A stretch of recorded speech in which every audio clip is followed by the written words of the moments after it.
제가 부목사 시절에 제가 섬기던 교회 담임 목사님께서 종종 부목사님들 이제 모아놓고 또 회의 시간에 하셨던 말씀이 기억에 남는 말씀이 하나 있습니다. 바로 신방은 타이밍이다. 신방은 타이밍이다. 사실 그때는 무슨 말이냐 이런 생각이 들었습니다. 근데 제가 교구 사역을 점점 오래 하고 부목사 생활 10년 하고 또 개척을 해서 담임 목사로 이제 7년 지나서 8년째 가는 이런 어떤 목회를 경험해 보면서 이 말의 의미가 뭔지 조금 알 것 같아요. 적절한 시기에 신방을 하게 되면 더할 수 없는 영적 성과를 얻게 되는데, 반면에 그 타이밍을 놓치고 또 부적절한 시점에 하게 되면 수고는 수고대로 했는데 열매나 성과가 없게 되거나 도리어 확 줄게 되는 그런 경우도 있다는 것입니다. 사실 이거는 맞는 거예요. 실제 목회해 보니까 신방 타이밍이다. 정말 그 적절한 타이밍에 적절하게 찾아가서 예배드리며 기도하고 권면하는 것. 자, 이걸 위해서 분별하며 준비가 되고 깨어 있어야 되겠죠. 자, 이런 의미에서 타이밍 너무나 중요하죠. 근데 이 타이밍이 목회에만 적용되는 게 아니라 정치나 경제나 사업이나 산업, 문화, 사회 곳곳에 다 적용돼요. 이게 피부로 가장 많이 느껴지는 데가, 순간순간 바뀌는 데가 주식시장이겠죠. 애널리스트, 분석가, 또 펀드 매니저 이런 사람들은 뭐예요? 이 타이밍에 투자의 적절한 시기를 놓쳐버리면 확 바뀌는, 또 사업을 하는 사람들이 이 사업의 아이템 이 타이밍 놓쳐버려서 실패를 하거나 오히려 그 타이밍을 잘 타서 성공하는 그런 경우도 많습니다. 정치는 두말할 거 없고요. 자, 어떤 일을 할 때 그 의도와 목적이 중요합니다. 자, 이런 맥락 속에 볼 때 그 의도와 목적 못지않게 중요한 게 뭐예요? 타이밍이더라는 거예요. 그래서 타이밍의 중요성을 간과하지 않아야 되는 거죠. 이런 맥락 속에 오늘 본문에 타이밍의 중요성을 볼 수 있어요. 6절에 보면 이렇게 말합니다. 예수께서 이르시되 내 때는 아직 이르지 아니하였거니와. 내 때. 그리고 8절에 이렇게 말합니다. 너희는 명절에 올라가라. 내 때가 아직 차지 못하였으니. 예수님의 때가 아직 차지 못했대요. 자, 그러면서 30절에 그들이 예수를 잡고자 하나 손을 대는 자가 없으니 이는 그의 때가 아직 이르지 아니하였음이로라. 때가 아직 이르지 아니하였다는 거죠. 자, 우리 요한복음에는요, 이 때라는 말, 영어로 뭐예요? 타임. 이 때를 적용하는 것, 타이밍.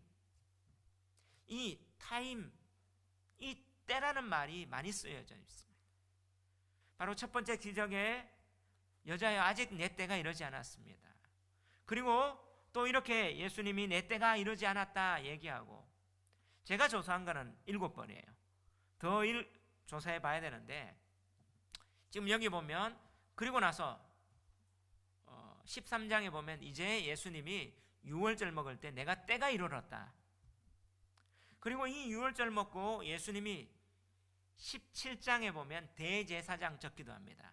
아버지여 때가 찼으니, 그러면서 십자가를 짊어지러 가십니다.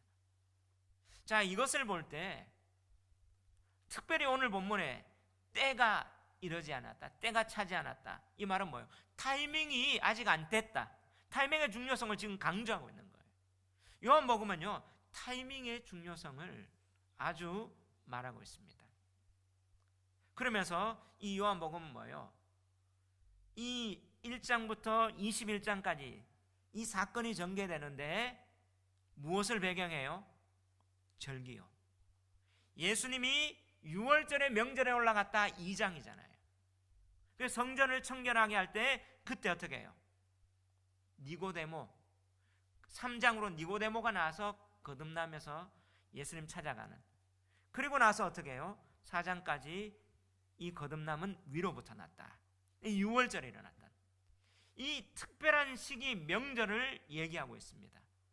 그리고 나서 5장에 가면 어떤 이야기가 납니까? 명절은 명절인데 어떤 명절인지 기술이 되지 않았죠. 그리고 그 명절 중에 38년 된 병자를 치유하는 사건이 일어나요. 근데 그 명절에 어떤 안식일. 자, 그럼 이 시기, 그리고 오늘 7장은 뭐예요? 7장은 2절 다 같이 한번 읽어봅시다. 시작. 유대인의 명절인 초막절이 가까운지라. 초막절, 그 특별한 시기에 지금 사건이 일어나는 거예요. 근데 이 앞에 6장의 오병이어의 기적의 사건은 6월절에 한 번 또 1년이 지나서 6월절. 그리고 또 어떻게 해요? 예수님이 수전절에, 수전절은 성전이 다시 한번 회복되는 그 절기에, 그리고 예수님이 십자가에 달려 돌아가실 때 뭐예요? 6월절. 그래, 지금 6월절이 몇 번 나와요? 3번. 한 해의 절기는 한 번입니다. 그럼 6월절이 3번 나왔기 때문에 예수님의 공생에 몇 년이에요? 3년. 네, 지금 그 가운데 지금 요한복음이 지금 어떻게 해요? 절기를 계속 이야기를 하고 있어요. 그 가운데 예수님이 어떻게 해요? 때가 차지 않았다. 오늘 유대인의 명절인 초막절에 가까웠는데 예수님이 때가 안 찼다. 타이밍을 얘기하는 거예요. 그러면 자, 사도 요한이 하나님께서 그에게 계시의 은혜를 주사, 그가 하나님 말씀을 듣고 공동체에 유기적으로 영감받아서 하나님 말씀을 선포했습니다. 이게 요한복음이에요. 근데 하나님은 그 사도 요한의 배경, 생각 여러 가지를 다 사용하십니다. 성격도. 근데 사도 요한은 오늘 이 복음서를 그 예배 공동체에 이 편지를 쓰면서 이 메시지, 예수님이 누구냐, 정말 메시아 하나님 아들 맞느냐, 이걸 믿고 영생하더라, 이걸 전하고 싶은데 그 기술의 방식이 뭐예요? 다른 복음서는 갈릴리 사역, 유대 사역. 그래서 갈릴리 사역 앞부분에 많이 말하고 그 다음 어떻게 해요? 유대, 예수님 십자가 올라가는, 이렇게 다른 복음서는 전거하는데 요한복음은 뭐예요?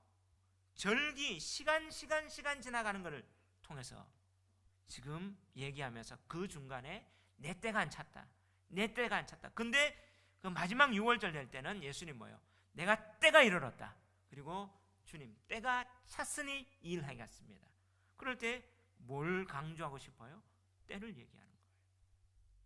타이밍이 중요하다는 거죠. 이런 맥락 속에 자, 오늘 내 때는 할 때 영어로는 타임, 적용하는 건 타이밍 할 때 이 영어에는 두 가지 의미가 있어요. 타임이라는 것, 바로 시간, 물리적인 시간, 이런 어떤 기계적인 시간, 시계가 지나가는 시간, 그때도 타임 얘기합니다. 근데 적절한 특별한 그 시기를 얘기할 때도 타임 써요. 그죠? 이 의미가 이중적인 의미가 있습니다. 타임이라는 말. 근데 성경이 기록된, 특별히 요한복음이 기록된 이 헬라어, 고대 그리스어죠. 이 헬라어는요, 타임에 대해서 두 가지로 나누고 있습니다. 뭐냐 하면 크로노스와 카이로스를 때, 우리는 때로 번역하지만 확연하게 구분해요. 크로노스를 뭐라고 해요? 물리적 시간, 흘러가는 시간, 기계적 시간을 크로노스라고 해요. 요즘 시계 보면 이제 초침, 분침 이 세 개가 있어서 막 연결되는 톱니바퀴가 있는 것처럼 있는 시계가 있죠. 제가 그 시계에 있는데 여름 때 안 찼습니다. 그 시계의 이름 가운데 크로노스 이런 브랜드도 있어요. 맞아요. 기계적인 시간, 물리적인 시간, 그냥 흘러가는 시간, 이걸 얘기할 때 뭐예요? 크로노스를 써요. 근데 역사적으로 결정적인 시간, 특별한 순간, 이걸 얘기할 때 뭐예요? 카이로스라고 얘기해요. 그때. 오늘 본문에 그러면 내 때가 아직 이르지 아니하였거니와 내 때가 아직 차지 아니하였다 할 때 이 때는 어떤 단어를 썼을까요? 크로노스를 썼을까요? 카이로스를 썼을까요?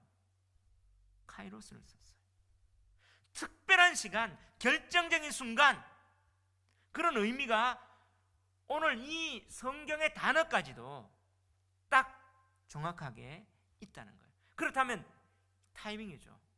바로 타이밍이 중요하다는 거예요. 타이밍의 그 의미를 보여주는 거죠. 이런 맥락 속에 오늘 본문이 주고자 하는 메시지는 무엇입니까? 두 가지입니다. 첫 번째, 하나님의 뜻을 온전히 행하기 위해서는 하나님의 때에 자신의 시간표를 맞추어야 한다는 거예요. 한번 따라합시다. 하나님의 뜻을 온전히 행하기 위해서 하나님의 때에 자신의 시간표를 맞추어야 합니다. 아멘. 자, 예수님이 지금 사명을 갖고 왔어요. 메시아로서 구원의 사건을, 그 구원의 일을 메시아로서 그 사명을 감당하기 위해서, 이것을 이루는 게 하나님의 뜻입니다. 또 이 구원의 사건 이룬 것을 어떻게 해요? 이 메시아를 믿는 것도 하나님의 뜻이죠. 그래서 하나님의 뜻 믿는 거야. 또 이것을 예수님은 어떻게 해요? 하나님이시지만 메시아로 오셨기 때문에 하나님의 뜻을 온전히 행하기 위해 행해야 돼요. 그래서 예수님도 그 구원의 사역, 그 일들을 해야 되는데, 그것은 뭐예요? 내 시간표가 아니라 누구의 시간표에 맞춘다고요? 하나님의 시간표에 맞춘다. 이게 중요하다는 거예요. 자, 오늘 1절 2절 우리 한번 읽어봅시다. 시작. 그 후에 예수께서 갈릴리에서 다니시고 유대에 다니려 아니하심은 유대인들이 죽이려 함이러라. 유대인의 명절인 초막절이 가까운지라. 자, 예수님이 오늘 지금 어디에 계십니까? 갈릴리에. 그 후가 언제예요? 6장 이후에. 6장에 오병이어의 기적을 이루시고 그 다음 날 이튿날 가버나움에서 예수님이 설교를 하셨습니다. 설교를 할 때 사람들이 뭐라고요? 수근수근하고, 그럼 제자들이 뭐래요? 어렵다. 이 말은 뭐예요? 이해하기 어렵다가 아니라 받아들이기 어렵다. 부담된다 이런 말이죠. 그러면서 어떻게 해요? 이 예수님께서 본질적, 그들이 원하는 정치적 메시아, 경제적 메시아, 그들이 원하는 모세처럼 광야에서 그들의 필요를 채워주는 그런 메시아가 아니라, 이 메시아는 하나님의 메시아로, 영적 메시아로 와야 된다. 본질을 예수님이 설교하고 나니까 이해하기 힘들다, 어렵다. 그때부터 뭐예요? 제자 중에 많은 사람이 떠나갑니다. 그럼 예수님이 제자 중에 많은 사람이 떠나갔을 때 너희도 가려느냐 할 때 베드로가 이렇게 대답해요. 주의 영생의 말씀이 주께 있습니다. 그러기 때문에 우리가 누구에게 가겠습니까? 우리는 주는 하나님의 거룩한 자, 하나님의 아들 메시아인 걸 믿습니다. 안 떠나겠대요. 이런 사건이 있는 이후에 유대에서 갈릴리에 다니시고, 예수께서 어디에 다녀요? 갈릴리 다니시고 유대에 안 다녀요. 왜요? 이유가 뭐라고요? 유대인들이 죽이려 하는 거. 자, 지금 예수님이 유대에서 5장의 사건에 안식일 날 38년 된 병자를 고쳤습니다. 그러니까 유대인들이 뭐예요? 안식일을 범했다, 율법 범했다 하면서 예수님 죽이려고 했죠. 그 예수님이 지금 명절 세고 이제 고향 갈릴리로 왔어요. 갈릴리 와서 북쪽에서 변방에서 이 사역을 했을 때 기적, 표적을 막 일으켰습니다. 그 사람들도 보면서 이 예수가 메시아구나 했는데, 예수님이 설교하고 나니까 어떻게 해요? 여기서도 사람들 떠나가요. 근데 유대 사람들이 유대 가면 더 죽이려는, 점점 예수님에 대한 죽이려는 암투, 계획, 이런 어떤 사태들이 확연히 보이는데, 예수님 그래서 유대 안 가려고 지금 갈릴리에 머물고 있는 거죠. 근데 때가 언제예요? 유대인의 명절인 초막절이 가까웠어요. 근데 유대인들은요, 남자 성인이라면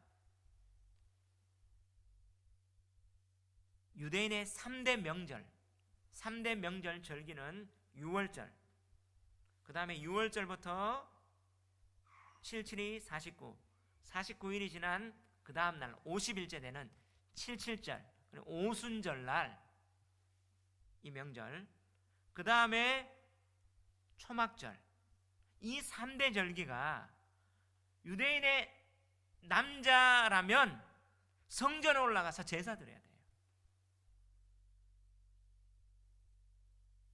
근데 예수님이 지금 뭐예요? 초막절이 가까웠는데 어디 계십니까? 갈릴리에 있어요. 유대 안 가려고 해요. 그러면 이 명절, 이 절기의 의미는 뭐냐? 바로 이 절기는요, 여호와의 절기입니다. 출애굽 시기 때 하나님이 구원해 주시고, 그 구원의 절기를 유월절을 보여주셨죠. 그래서 어떻게 해요? 유월절은 하나님이 심판 가운데 너희들을 구원해 주셨다, 하나님의 구원을 경험하는, 어린 양의 피로 구원을 경험하는 하나님의 구원적 사건을 기억하는, 그래서 하나님 앞에 제사드리며 하나님 앞에 예배드리는 그 절기가 유월절이에요. 그리고 이 유월절부터 며칠 후 77이 49 다음날, 그때가 며칠이 50일째 되는 날, 이 날을 오순절 77절이라고 해요.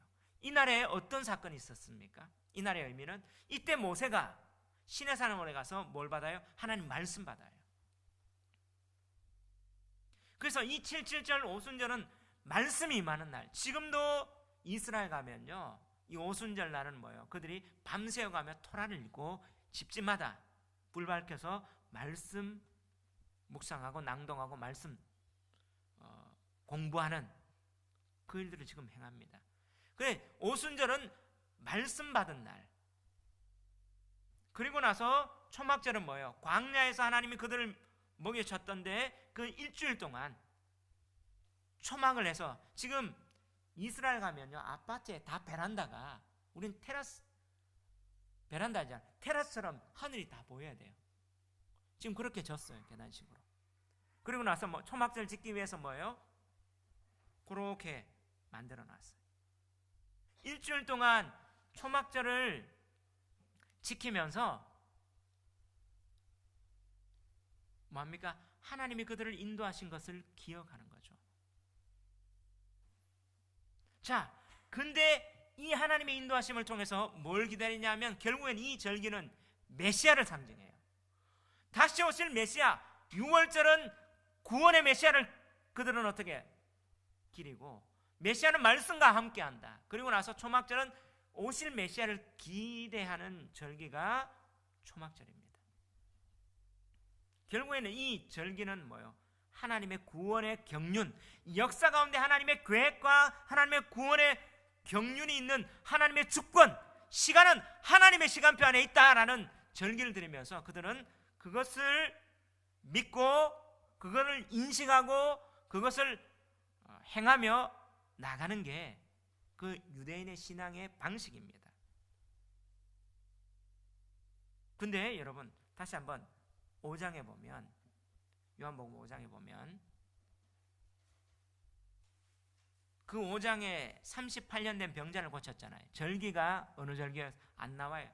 그 절기가, 저는 학자들은 이 절기가 나오지 않지만 추측은 가능하죠. 근데 저는 이 절기가 어떤 절기냐, 방금 얘기했을 때 유월절 명확하게 나왔고 초막절 나왔으니까 이 절기는 어떤 절기였을까요? 오순절이었겠죠. 오순절이 무슨 날요? 시내산에 말씀 받은 날. 38년 된 병자는 불신의 광야의 38년의 그 이스라엘 역사를 예수님 상징합니다. 그 병자가. 근데 예수님이 그 병자를 어떻게 치유합니까? 말씀하세요. 네 누운 자리를 들고 일어나 걸어가라. 예수님이 뭐예요? 말씀 그 자체라는 거 보여주는 거죠. 그러면서 어떻게 해요? 이 초막절은 어떤 행사를 하냐면 세 가지 행사를, 아까 얘기했듯이 유대인의 남자들은 초막을 짓습니다. 일주일 동안 초막 생활해요. 하면서 뭐예요? 광야에서 하나님 우리를 먹이신 그 하나님을 잊지 말자, 기억하자. 그 다음에 뭐 하냐면 성전에 실로암에서 물을 떠옵니다. 그리고 나서 성전 제단에 그 물을 부어요. 그 물이 성전 제단에서 흘러나가기를 원해요. 그때 버드나무 하나를 세워놓는데 이 나무가 마르지 않도록. 자, 그러면 이 초막절의 이 두 번째 행사가 중요해요. 뭘 상징합니까? 광야에서 반석에서 물을 내서 먹이신 분이 누구십니까? 하나님인데, 이것을 어떻게 해석하냐면 고린도전서 10장 3절 4절에 보면 너희가 다 신령한 음식을 먹지 않았느냐, 다 신령한 음료 먹지 않았냐. 그것은 반석에서 낸 신령한 음료인데 그 반석은 사도 바울이 뭐라고요? 곧 그리스도라. 바로 이 초막절에서 반석에서 물 먹는, 그러면서 그리스도를 기다리고 있죠. 그러면서 마지막 세 번째 초막절 행사에는 어떤 일을 하느냐 하면 성전에 큰 촛대를 가지고 불을 밝힙니다.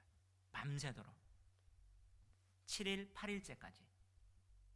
절기가 7일 동안 절기가 되고 이 절기가 끝나는 그 다음 날을 성회로 모여 큰 그런 명절 끝날이라고. 초막절만, 다른 절기는 다 7일간 했는데 초막절만 7째 날까지 지나고 이 절기가 끝났는데 명절 후 끝날 한 번 더 빛의 날이라고 해요.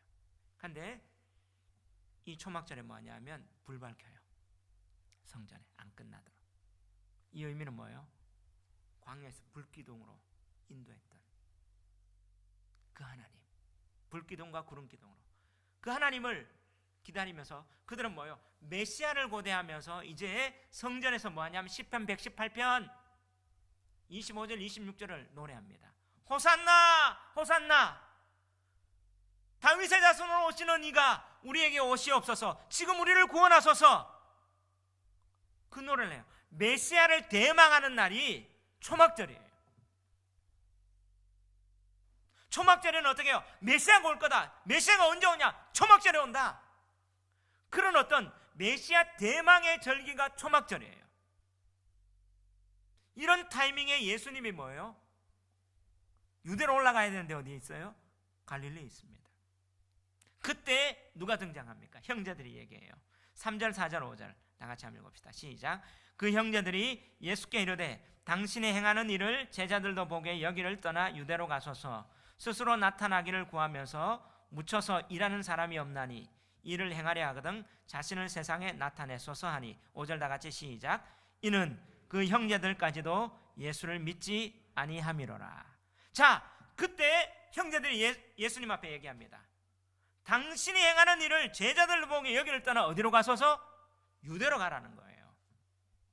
자, 이 형제들의 제의는, 권유는, 제안은 적절합니까? 적절하지 않습니까? 적절한 것처럼 보여요. 당신이 행하는 일, 지금 표적을 행하잖아요. 그거 제자들을 보게 여기를 떠나 유대에서 메시아가 어디 와요? 초막절에 성전에 올 것 같았거든요. 그래서 당신 메시아인 것을 나타내십시오.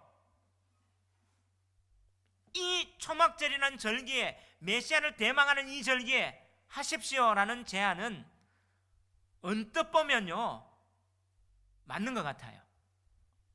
근데 그들의 이면은 뭐예요? 그러면서 그들의 속내는 뭐냐? 그들의 명분은 뭐냐? 명분이 뭐예요? 4절.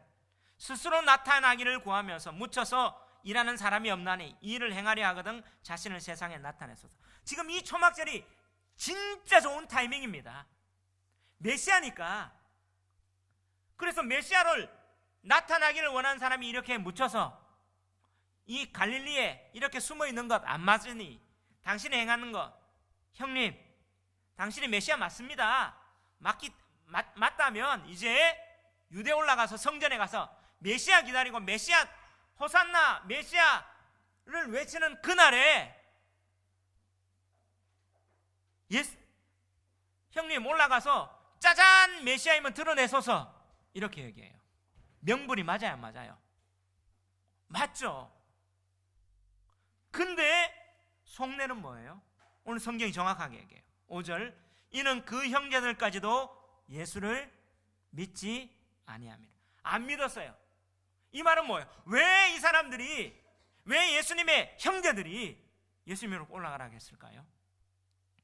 속내는 안 믿었어요. 왜냐하면 이 행간을 잘 읽어야 돼요. 부담됐기 때문에. 예수님이 지금 어떻게 해요? 설교하고 나니까, 오병이어 기적했는데 설교하고 나니까 제자들 떠났어요. 아, 이 민심이 어떻게 해요? 예수님 죽여라고 나오는 설교만 안 하고 표정만 하고 기적만 해가지. 근데 그것 때문에 어떻게 예수님이 유대에서 죽이려 오고 숨어서 있으니까 아이고 우리도 부담된다. 제발 집 좀 나가세요. 이거 아닙니까?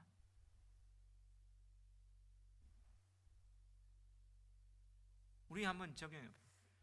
우리가 결혼하고 나면 형제간에 다 따로 살지만, 자 그냥 형제들 우리 집에 이렇게 와서 같이 한번 거둬서 사는데, 아 우리 서방님, 뭐 도련님, 이제 유학 가서 여기 살기 위해서 뭐 직장을 위해서 산다 할 때 도련님이 잘 나가면 뭐예요? 아이고 우리 집에 와서 뭐 방 한 칸 내줘라도 힘들더라도 하면 그래도 콩고물이 떨어질까봐 거둬 먹이는데,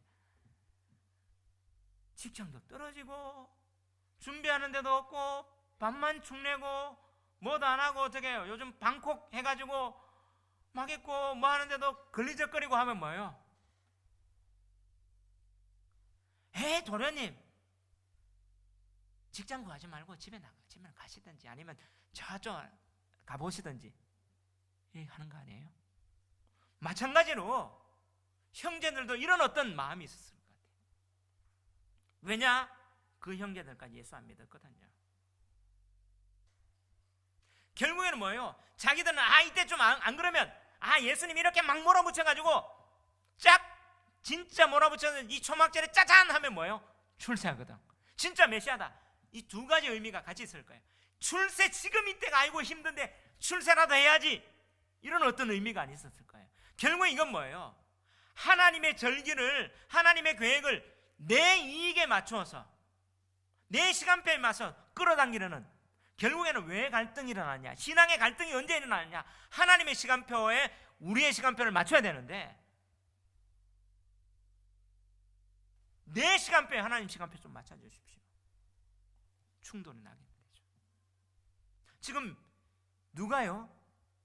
무리도 아니고 제자도 아니고 예수님의 형제들이에요. 다른 복음서에 보면 어떻게 해요?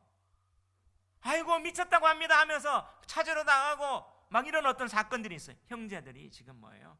예수님 때문에 골치 아픈 거죠. 그러면서 어떻게 해요? 명분은 메시아가 나타내십시오. 타이밍입니다. 지금 타이밍이에요. 지금 몰아붙이면 짜잔 하십시오 할 때 예수님 뭐라고 해요? 내 때가 아직 이러지 않았다. 너희 때는 준비되어 있지만 내 때는 아직 아니었다. 나는 이 명절에 아직 올라가지 아니하리라 하며 이 말씀하시고 갈릴리에 머무는 거예요. 결국에는 뭘 보여줍니까? 예수님은 형제들의 권유나 다른 게 아니라 예수님도 하나님의 시간표에 움직이는 거예요. 예수님도 뭐예요? 기적 행하시고 예수님은 능력 있는 하나님의 아들 아닙니까? 그냥 하면 되고 싶은데 예수님도 뭐예요? 하나님의 시간표 때에서 형제들의 걸리적거리고 형제들이 나를 좀 거부하고 나 부담스러운 거 내가 알지만 내가 빨리 할까? 예수님 그러지 않았어요. 예수님은 자신의 시간표를 하나님의 시간표에 맞추는 그걸 보여주시는 거예요. 결국에는 왜 예수님이 안 올라갔다고 지금 얘기하십니까? 테스트예요. 하나님의 시간표에 우리의 시간표를 맞추고 하나님의 시간표를 볼 수 있는 안목이 뭐예요? 결국은 믿음입니다. 우리가 기도하고 우리가 사업하고 뭐하고 하나님은 왜 빨리 안 해줍니까? 그것 때문에 뭐예요? 실망하잖아요. 하나님 내 생각은 이건데 하나님 이렇게 하면 하나님 해주셔야 되는데 왜 안 됩니까? 이때는 해주십시오 하며 우리는 하나님을 때때로는 뭐예요? 급박하기도 하고 하나님 앞에 졸르기도 하고 하나님 앞에 뭐예요? 또 삐지기도 하고 하나님 앞에 실망하기도 하고 결국에는 어떻게 해요? 하나님의 시간표에 우리의 시간표를 맞춰야 되는 게 믿음인데 그것보다 자신의 이해관계에 따라 맞추는 것, 이게 불신앙. 결국에는 예수님이 오늘 내 때가 아니라 하면서 갈릴리에 머물면서 예수님 올라갑니까? 안 올라갑니까? 올라가요. 10절에 한번 읽어봅시다. 시작. 9절 10절 읽어봅시다. 시작. 이 말씀을 하시고 갈릴리에 머물러 계시니라. 그 형제들이 명절에 올라간 후에 자기도 올라가시되 나타나지 않고 은밀히 가시니라. 갔잖아요. 에어컨 하나 좀 틀어주세요. 좀 두 개만.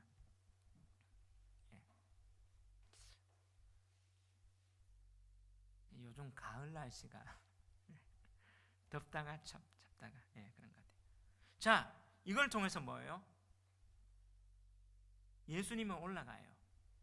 예수님은 뭐냐면 결국에는 이 형제들 시험했다는 거죠. 그러면 오늘 이 메시지를 통해서 볼 수 있는 건 우리는 어떻습니까?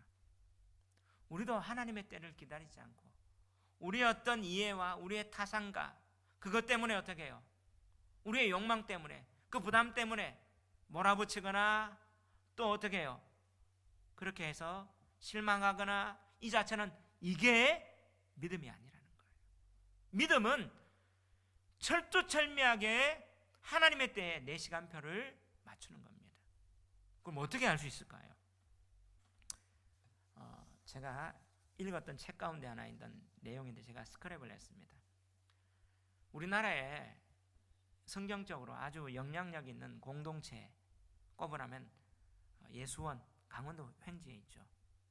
정말 예수원은 R.A. 토레이 목사님이 정말 이 땅에 그 성경적 공동체를 꿈꾸기 위해서 자신의 명예 모든 걸 다 버리고 이 땅에 와서 그렇게 그 공동체를 일군 곳이 예수원인데 이 토리 목사님이 이 예수원을 강원도 횡지에 일구기 위해서 한 그때가 언제냐면 1965년에 산 중턱에 본관 건물 하나 이제 건립할 수밖에 없었는데 근데 그 산 중턱까지 올라가려니까 길이 없잖아요. 옛날 산길이니까. 자, 이 본관을 건물하려면 뭐예요? 지게를 지고 날라 움직여야 될 그때였어요. 근데 그때 토리 목사님이 예산이 있는 것도 아니고 돈이 충분한 것도 아니고 부족한 가운데 그분은 미국의 최고 학부를 나왔고 그리고 어떻게 지도자고 그리고 선진국을 경험했고 문화를 그런 어떤 엘리트 가문에서 일단 그가 딱 볼 때 시각에 볼 때 이 산 중턱에 우리가 집을 짓기 위해서는 뭐부터 내야 된다? 길부터 내야 되겠구나. 없는 돈이지만 길을 내야겠다 하면 길을 내면 뭐예요? 벌초부터 해야 되고 자, 그 길은 산 주인이 있으니까 주인에게 임대료 내야 되고 그리고 트럭을 다니게 하려면 여러 가지 공사 비용이 막대하게 들었어요. 어쩌면 집 짓는 그 비용보다 더 들 수도 있는 그런 상황인데 토리 목사님은 길부터 내야 되겠다. 자, 이렇게 하면서 자, 예수원 식구들에게 자, 우리 다른 거 없지만 하나님 앞에 기도해서 돈은 없지만 이 건물 짓는 것보다 지금 길 내는 게 더 중요합니다. 하니까 그때 예수원 식구에 한국 사람들이죠. 사람들이 반대를 하는 거예요. 우리가 지고 다 자재 나르겠습니다. 이 비싼 돈 들어가 도로에다가 돈을 다 낸다는 건 말도 안 됩니다. 강력 반대예요. 근데 토레 목사님 볼 때는 자, 우리보다 그 당시에 문물이 훨씬 더 있던 최선진국인 미국에서 엘리트 가문의 토레이 박사님 가문의 아들로 또 최고의 학부를 또 그리고 공부를 하며 봤던 그 목사님 볼 때는 분명히 해야 되는데 그렇게 결정하면서 이거 해야 됩니다 하면 되지만 그는 뭐예요? 당신의 판단이 우월하다고 생각했을 거예요. 이 사람들은 지금 몰라서 그럴 거야. 어떻게 결정내야 되냐. 그때 상황을 이제 그의 부인 제인 토레이 사모님이 예수원 이야기 썼는데 이 맞충돌이 일어나죠. 이때 해야 되냐 말아야 되냐 또 해야 되냐 할 때 하나님이 그들에게 음성을 주셨는데 그걸 기록해요. 제가 읽어드리겠습니다. 너희가 이 젊은이들과 함께 살려면 그들의 말을 듣고 그들의 생각을 고려해 보아야 한다. 이들은 한국 사람들이고 이 상황에 대해 너희보다 더 잘 알고 있기 때문이다. 그렇습니다. 그것은 하나님의 음성이었습니다. 그분의 도우심으로 우리는 도로를 내겠다는 소중한 소망을 포기했습니다. 이것은 우리의 목적이 좋은 도로와 큰 건물을 가지는 것이 아니라 하나님의 가족이자 그리스도의 몸으로서 하나가 되어 살면서 하나님의 사랑을 나타내는 것이라는 사실을 새롭게 깨닫게 해주었습니다. 그렇습니다. 우리는 도로를 가지려는 우리의 욕망에 대해 죽었습니다. 예수님은 부활 전에 사흘에 무덤에 계셨습니다. 우리는 3주 동안 죽은 상태로 있었고 도로 없이 지나야 한다는 생각에 점점 익숙해지고 있었습니다. 그러던 어느 날 한 광업회사가 기계와 트럭을 가지고 와서 우리 집 앞을 지나는 도로를 만들고 산 꼭대기까지 길을 냈습니다. 숲속에 있는 나무를 베기 위해서였습니다. 그들은 이 작업을 끝낸 후 우리에게 길을 주었습니다. 그러면서 큰 따옴표에 이렇게 되어 있어요. 주님, 우리를 큰 실수로부터 구해주셔서 감사합니다. 그리고 우리가 바라던 것보다 더 큰 것을 주셔서 감사합니다. 이때부터 예수원의 가족들은 서로 존중하고 진정하며 하나님의 때를 기다리는 게 얼마나 중요한지 알게 될 거예요. 자, 제가 이 설교를 하면서 형제들은 자기의 때, 자기의 불편함과 자기의 그걸 위해서 하나님의 때를 막 맞추려고 할 때 예수님 뭐예요? 내 때가 아니었다. 예수님 당연히 올라가면 증명돼요. 예수님은 그런 욕망도 있었을 거예요. 내가 이 능력도 있는데, 근데 예수님 뭐예요? 지금은 타이밍이 아니다. 근데 올라가잖아요. 결국에는 7장에는 뭐예요? 14절에 보면 이미 명절의 중간 시기가 되어 예수께서 성전에서 올라가 가르치십니다.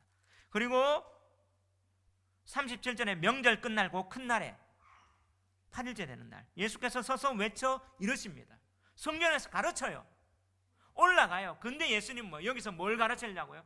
타이밍. 하나님의 타이밍, 하나님의 때를 분별하는 게 믿음이라는 거예요. 그 믿음은 뭐예요? 내 욕망, 내 불편함, 내 기득권, 내 이익, 내 이해관계를 내려놓는 겁니다. 내려놓아야 믿음이 생기는 거예요. 그때 하나님의 계획, 하나님의 시간표를 볼 수 있는 눈이 생기는 겁니다. 아멘. 예수님은 그걸 보여주셨어요. 그러면서 자, 시간 관계에서 간단하게 제가 하겠는데 두 번째, 오늘 본문이 주는 메시지, 하나님의 뜻을 행하기 위해서는 그럼 어떻게 해야 되느냐? 하나님의 뜻을 행하기 위해서는 외모로 판단하지 말고 공의로 판단해야 됩니다. 따라합시다. 하나님의 뜻을 행하기 위해서는 외모로 판단하지 말고 공의로 판단해야 합니다. 아멘. 자, 하나님의 뜻을 행하기 위해서 예수님은 뭐예요? 믿음은 뭐예요? 기다리는 거였어요. 상황에 불편함 있고 어려움 있고 내게 어떻게 해요? 힘듦 있고 다른 사람이 뭐예요? 다른 복음서에 보면 귀신 들렸다, 너희 형 예수가 귀신 들렸다 찾으러 오고 있더라도, 확 보내보고 싶더라도 하나님의 뜻을 분별하며 타이밍을 맞춰서 기다리는 거라면, 두 번째 뭐예요? 하나님의 뜻을 행하려면 뭐였냐면 외모로 판단하지 말고 공의로 판단해야 된다는 거. 자, 오늘 본문의 핵심이 17절입니다. 17절 한번 읽어봅시다. 시작. 사람이 하나님의 뜻을 행하려 하면 이 교훈이 하나님께로부터 왔는지 내가 스스로 말하는지 알리라. 할렐루야. 자, 예수님이 지금 성전에서 14절에 이미 명절의 중간이 되어 예수께서 성전에 올라가 가르칩니다. 가르치니까 15절에 유대인들의 반응이 뭐예요? 15절 한번 봅시다. 시작. 유대인들이 놀랍게 여겨 이르되 이 사람은 배우지 아니하였거든 어떻게 그를 아느냐 하니 16절 시작. 예수께서 대답하여 이르시되 내 교훈은 내 것이 아니요 나를 보내신 이의 것이니라. 할렐루야. 자, 예수님이 이제 가서 성전에서 가르칩니다. 그런데 그 유대인들은 예수님에 대한 반응이 뭐예요? 배우지 아니했다. 이 말은 뭐예요? 만다노라는 단어를 썼기 때문에 아예 글을 모른다. 우린 이렇게 번역하고 착각할 수 있는데 아니에요. 유대인들은 문맹이 없습니다. 유대인들은요 성인식을 할 때 모세오경을 암송하는 테필린을 해요. 그들은요 하나님의 말씀, 하나님은 말씀 가운데 있기 때문에 그들은요 글을 아는 거는요 필수입니다. 그래서 유대인들은 문맹이 없어요. 예수님이 글 모른다는 게 아니라 이 만나노라는 배우지 아니했다 이 말은 뭐냐면 누구누구 문화에 들어가서 배우지 않았다. 이 말은 뭐예요? 랍비에 소속되지 않았다. 자, 유대인의 지난번에 얘기했죠. 유대인의 학제가 어떻게 되냐면 만 5살, 우리 나이로 7살부터 13살까지는 어디에서? 회당에서 토라를 배웁니다. 초등교육. 토라 딱 끝나고 나면 테필린하고 어디로 가냐면 중등교육. 이제 미시나. 그리고 나서 뭘 배웁니까? 미시나는 토라의 해설입니다. 주석. 그거 배우고 나면 이제 중등, 그 다음에 뭐냐면 탈무드를 배워요. 그리고 나서 고등교육, 탈무드.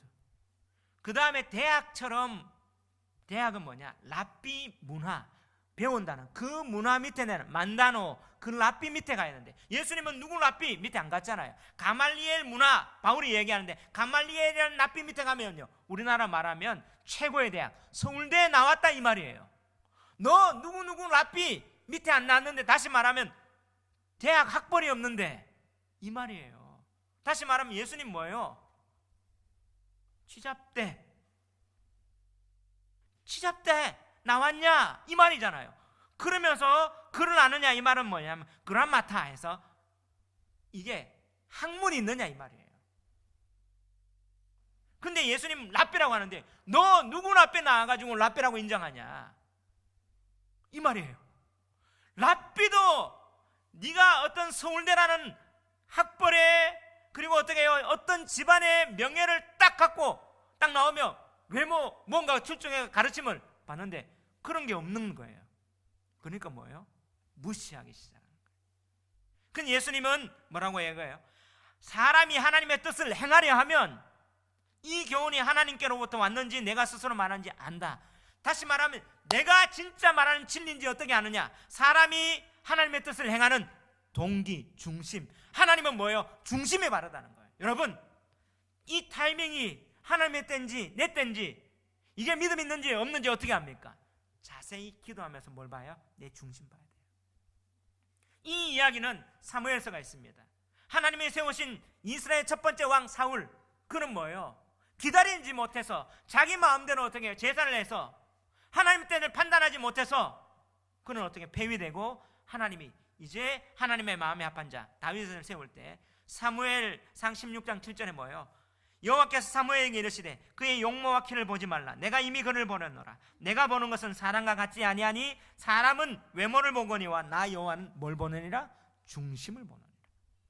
다시 말하면 사람이 하나님의 뜻을 행하려 하면 그 중심이 하나님에 대해서 하나님의 뜻을 행하는 그런 중심이 있다면 외모로 판단하지 않고 하나님께서 어떻게 이 타이밍이 맞는지 안 맞는지 우리 중심에 알려주시는 거예요.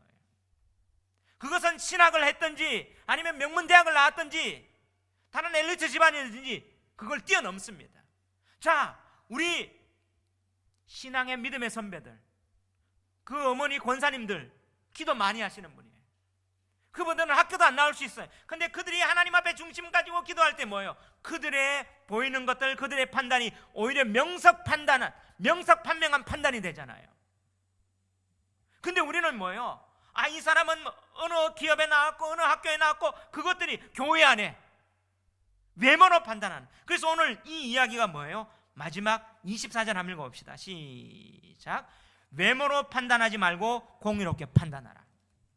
그럼 하나님의 때 어떻게 알 수 있는가? 어떻게 하나님의 일을 하느냐? 바로 공의로 판단하고 외모로 판단하지 않는 것은 우리가 하나님을 중심으로 섬기고 나가려는 이것이 뭐다? 오늘 믿음이라는 거예요.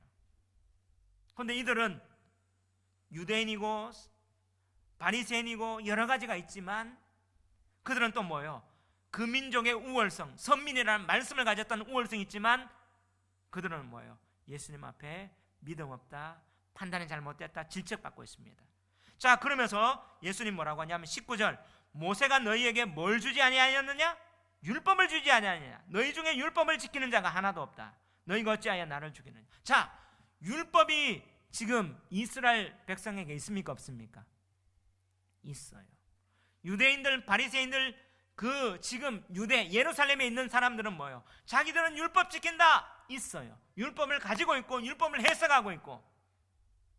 그런데 그들은 율법에 대한 바른 적용이 없어요. 판단이 없어요. 왜요? 외모로 판단하니까. 오늘날 우리 한국교회 한번 보십시오.